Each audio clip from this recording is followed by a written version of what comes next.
नमस्कार. भारतीय सैन्यातर्फे पश्चिम बंगाल इथे सध्या ऑपरेशन पिस्ता प्रहार हा युद्धसराव सुरू आहे. हा युद्धसराव सुरू होण्यामागचं कारण काय आहे हे आपण समजून घेऊया. भारताच्या पूर्वोत्तर सीमा ज्या आहेत या अतिशय सेन्सिटिव्ह आहेत आणि इथे हा जो भाग आहे हा लँडलॉक्ड एरिया असं आपल्याला म्हणता येईल. इथून एक चिक्कन नेक हा निमुळता भाग जातो आणि याच्या अगदी जवळ बांगलादेशची सीमा आहे. म्हणजे आपली पूर्वोत्तर राज्य, नॉर्थ ईस्ट स्टेट्स आणि पश्चिम बंगाल याच्या अगदी जवळ बांगलादेश आहे. या बांगलादेशमध्ये एक रंगपूर डिव्हिजन आहे. या रंगपूर डिव्हिजनमध्येच एक भाग आहे ज्याला लाल मुनीर हाट असं म्हटलं जातं. या लाल मुनीर हाटमध्ये सध्या एक मोठा एअरबेस फील्ड रेंज तयार केला जातो हे बांगलादेशतर्फे. आता बांगलादेशने स्वतःसाठी हा बनवला असता किंवा ते बनवत असते तर चिंतेचा विषय नव्हता. पण हा चिंतेचा विषय अशासाठी आहे की हा मोठा एअरबेस फील्ड आहे आणि तिथे एका वेळेला अनेक लढाऊ विमानं ही उतरली जाणार आहेत. आणि महत्त्वाची गोष्ट म्हणजे हा एअरबेस फील्ड आहे किंवा ही जी एअरबेस रेंज आहे ही चीन बनवत आहे आणि याचा कॉन्ट्रॅक्ट त्यांनी कोणाला दिला आहे तर पाकिस्तानच्या कंपनीला. म्हणजे यातून आपल्याला समजते की बांगलादेश, पाकिस्तान आणि चीन यांनी हातमिळवणी केलेली आहे. भारताला कोंडीत पकडण्यासाठी त्यांनी आता पूर्णपणे तयारी सुरू केलेली आहे.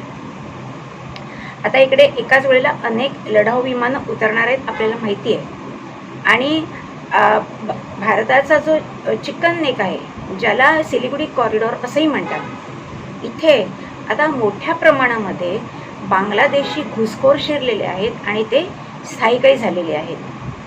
आणि त्यामुळे आता जर या 3 देशांनी एकत्र होऊन हे एअरबेस फील्ड जर बनवलं तर म्हणजे बनवतच आहेत तर भारताला याचा मोठा धोका आहे.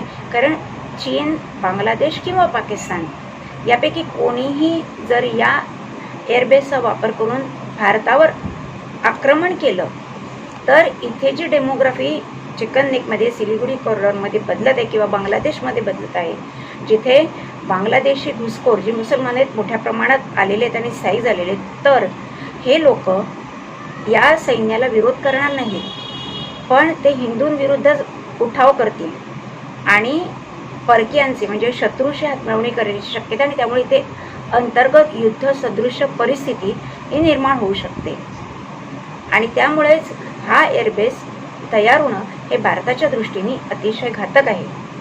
आणखीन एक त्यातली महत्त्वाची गोष्ट अशी आहे की बांगलादेशची राजधानी ढाका इथे पाकिस्तानचे परराष्ट्र म्हणजे फॉरेन सेक्रेटरी हे 13 वर्षानंतर येत आहेत, तर पाकिस्तानचे विदेश मंत्री हे 17 वर्षानंतर येत आहेत आणि आयसाईडची लोकं ही ऑलरेडी ढाक्यामध्ये पोचलेली आहेत. आणि बांगलादेशचे जे पंतप्रधान आहेत त्यांच्याशी यांच्या आता मीटिंग सुरू होत आहेत. याच्यातूनच कळते की ते आता पूर्ण तयारी करत आहेत भारताला कोंडीत पकडण्यासाठी.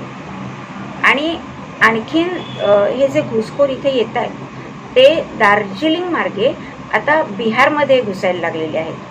आणि बिहारमधल्या दरभंगा इथे या बांगलादेशी घुसखोरांचं प्रमाण मोठ्या प्रमाणात वाढले आणि तिकडची डेमोग्राफी ही झपाट्याने बदलत आहे.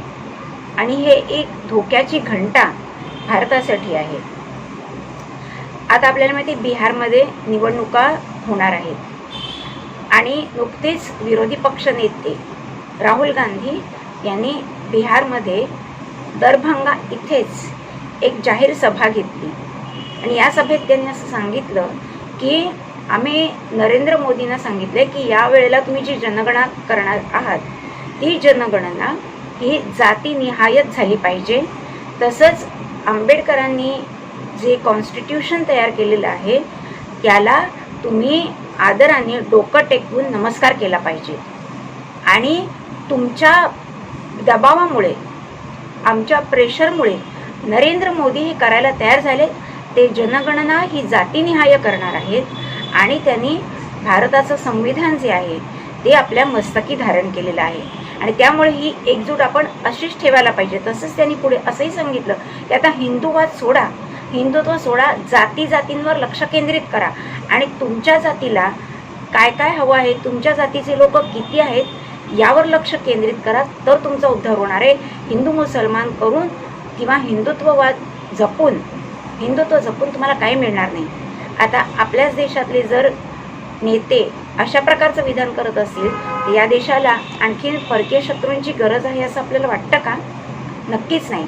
तर त्यांचं हे विधान जे आहे हे अतिशय घातक आहे आणि अर्थात नरेंद्र मोदी आणि आपल्या लष्करांनी जे दखल घेतलेली आहे आणि त्यांनी युद्ध सराव ऑपरेशन तिस्ता प्रहार हा सुरू केलेला आहे. म्हणजे आपल्याला कळतं की पाकिस्तानला नमवणं ही खूप सोपी गोष्ट आहे, जी आपण ऑलरेडी जवळजवळ पूर्ण केले. तसंच पाकिस्तानमध्ये सुद्धा अंतर्गत बंडाळी भरपूर आहे. आता बलुचिस्तान स्वतंत्र झाला, त्यांनी स्वतःचा फ्लॅगही म्हणजे झेंडाही निर्माण केले, राष्ट्रध्वज. आता खैबर पख्तूनवामधली पण लोक वेगळं व्हायचा प्रयत्न करत आहेत आणि सिंध प्रांतातली किंवा पंजाबी लोक ही सुद्धा वेगळं व्हायचा प्रयत्न करत आहेत. त्यामुळे आता पाकिस्तानचे तुकडे होणार आहेत आणि अशा पाकिस्तानला नामोहरम करणं भारताला सहज शक्य आहे. पण आता चीन आणि बांगलादेशकडून जो धोका निर्माण झाला आहे त्याचाही मुकाबला करणं ही सोपी गोष्ट नाही, कारण तिथून मुसलमान लोक बांगलादेशी मोठ्या प्रमाणातले तिकडची डेमोग्राफी बदलते आणि त्यामुळे त्यांचा प्रतिकार करण्यासाठी लष्कराला खूप मोठ्या प्रमाणात तयारी करायला लागणार आहे आणि आधी अंतर्गत लोकांचा बंदोबस्त करून मग शत्रूशी मुकाबला करायला लागणार आहे. आणि म्हणूनच आता नरेंद्र मोदींच्या पाठी भारतीयांनी एकजुटीने उभं राहणं गरजेचं आहे. त्यांना जी जी मदत लागेल ती आपण करणं गरजेचं आहे आणि ते जे निर्णय घेतील त्याला आपण समर्थन केलं पाहिजे. कारण आता हे युद्धाचे ढग अजून काही दिवसांनी पूर्वोत्तर राज्यात आणि पश्चिम बंगालमध्ये सुद्धा जमायला लागलेत आणि ते कधीही युद्धसदृश परिस्थिती निर्माण करू शकतात. म्हणजेच मोदींपुढे किती मोठ्या समस्या आहेत आणि तरी मोदी किती खंबीरपणाने त्याचा मुकाबला करतायत आणि भारताची पताका कशी उंच उंच नेत आहेत आपल्याला दिसते. मध्येच हा जो युद्धविराम झाला तेव्हा विरोधी पक्षांनी मोदींना घेरण्याचा प्रयत्न केला होता की भारत आणि पाकिस्तान यांच्या दरम्यानला प्रत्येक वाद हा द्विपक्षीय पद्धतीने सोडवला जाणार असं ठरलेलं असताना तुम्ही अमेरिकेची मध्यस्थी कशी स्वीकारली, म्हणजे तुम्ही कराराचा भंग का केलात. आज आता डोनाल्ड ट्रम्प यांनी स्वतःच सांगितलं की मी मध्यस्थी केली नाही, मी फक्त दोन्ही देशांना समजवण्याचा प्रयत्न केला. पण आता त्यामुळे विरोधी पक्षाला चूप बसणार आहे का? तर नाही. आता ते नवीन नवीन मुद्दे उकरून काढतायत आणि मुसलमानांची एकजूट करून त्यांना आपला पाठिंबा जाहीर करून जातीमध्ये आता ते भांडण निर्माण करणार आहेत आणि येणाऱ्या बिहारच्या निवडणुका या हिंदू आणि मुसलमान अशा न लढता जातीवर आधारित लढल्या गेल्या तर काँग्रेसला आणि राष्ट्रीय जनता दलाला बहुमत मिळण्याची शक्यता. आणि हे जर बहुमत त्यांना मिळवता आलं तर इकडे डेमोग्राफी झपाट्याने बदलेल. आणखीन जास्त प्रमाणात बांगलादेशी घुसखोर रोहिंगे मुसलमान इथे येतील आणि भारताला यामुळे धोका निर्माण होऊ शकतो. व्हिडिओ आवडला असेल तर लाईक करा, शेअर करा आणि न्यूज परामर्शला सबस्क्राईब करा. पुन्हा भेटूया नवीन विषयासह.